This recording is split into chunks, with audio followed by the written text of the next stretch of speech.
আসসালামু আলাইকুম। আজকে একটি গুরুত্বপূর্ণ টিপস নিয়ে আপনাদের সামনে হাজির হয়েছি। সেটা হলো যে মানব জীবনে পানি খাওয়ার উপকারিতা। তো আপনারা সবাই জেনে অবাক হবেন যে মানুষের শরীরে প্রায় ৭০ ভাগই পানি। তো মানব জীবনে যে ৬ টি খাদ্য উপাদান আছে তার ভিতরে পানি অন্যতম।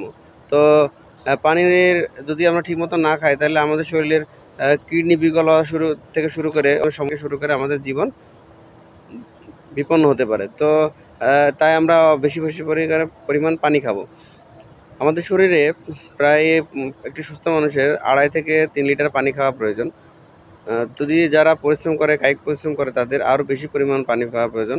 তবে প্রয়োজনের অতিরিক্ত পানি খাওয়া উচিত না। তাতে শরীরে লবণ এবং ইলেক্ট্রোলাইটের ভারসাম্যহীনতার কারণে বিভিন্ন অবসাদ এবং মারাত্মক স্বাস্থ্য ঝুঁকি হতে পারে। আ আ আর আমরা যারা এই গরমের সময় বাইরে কাজ করি তাদের আরও অধিক পরিমাণ পানি খাওয়া উচিত। কেননা আ আমরা ইদানিং দেখছি যে অনেক মানুষ হিট স্ট্রোকে মারা যায়।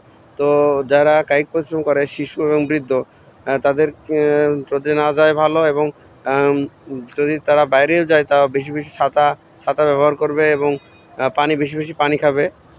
তাহলে আমরা এই সমস্যা থেকে উত্তরণ করতে পারি। তো পানি খেলে আমাদের বার্ধক্যজনিত সমস্যা থেকে শুরু করে স্বাস্থ্য ঝুঁকি, কিডনি সমস্যা এবং বিভিন্ন সমস্যা দূর হয়। তো আমরা সঠিক নিয়মে পানি খাবো সেই প্রত্যাশা ব্যক্ত করি। আপনারা জানেন যে আমরা মুসলিম হিসাবে পানি খাওয়ার নিয়ম আছে।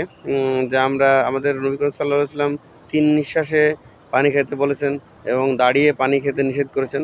প্রিয় বন্ধুরা, তো আমরা সবাই বসে পানি খাবো।